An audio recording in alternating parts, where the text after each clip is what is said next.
దిల్ రాజుకి ఎందుకు ఉందని అంటున్నా అంటే, నేను అందరి హీరోలతో పనిచేసా. అందరి హీరోలతో నేను మాట్లాడేటప్పుడు కూర్చోబెట్టుకుని ఎక్స్ప్లెయిన్ చేస్తాను. గుడ్డు బ్యాడు తర్వాత వాళ్ళ డెసిషన్, ఇలా ఎలా ఉంది అలా ఎలా ఉంది అని. దాంట్లో ఇద్దరు ఇప్పుడు ఇంతమంది స్టార్ హీరోలలో చాలామంది స్టార్ హీరోలు ఆ రోజు నా భుజం తట్టి గోహెడ్ అన్న వాళ్ళు కూడా ఉన్నారు.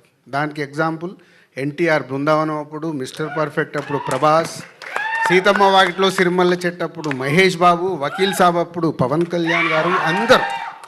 అంటే వెన్ ప్రొడ్యూసర్ నిజంగా సినిమానే తీయాల కాదు, ఎకానమిక్స్ కూడా వాళ్ళతో కూర్చొని రియాలిటీగా ఎక్స్ప్లెయిన్ చేస్తే 100% రీచ్ అవుతుంది.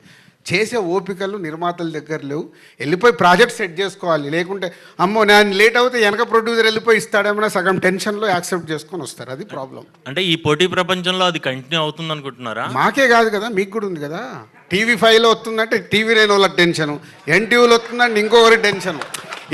ఇది మన అందరిది. నేను అందుకే అండర్లైన్ చేసేది ఇందాక చేసాం. మాకే కాదు మీకు కూడా ఉంది పోటీ ప్రపంచం. పోటీ ప్రపంచంలో అందుకే మనం మీ థంబ్ లైన్ పెడతారు కదా, ఎందుకు పెడుతున్నాం మనకు తెలుసు, లోపల ఏం మ్యాటర్ ఉందో నీకు తెలుసు. కానీ అక్కడ చదివే వాళ్ళు లోపలికి వెళ్ళాలని అక్కడ ఒక అట్రాక్షన్. ఇది cinema media, we are is entertainment people కదా, ఎంటర్టైన్మెంట్ ఇండస్ట్రీలో ఉన్నాం కాబట్టి ఇవన్నీ కామన్. ఇది మీకు ఎంత మట్టుకు అర్థమై దీన్ని హైలైట్ చేసుకుంటూ వెళ్తారో అది ప్రయత్నం చేయండి. థంబ్ లైన్ మళ్ళీ దిల్ రాజు ఇది పెట్టిండి ఇది చెప్పిండి అని రాంగ్ పెట్టకండి. జెన్యున్గా పెట్టి ఓహో దీంట్లో మ్యాటర్ ఉంది అని.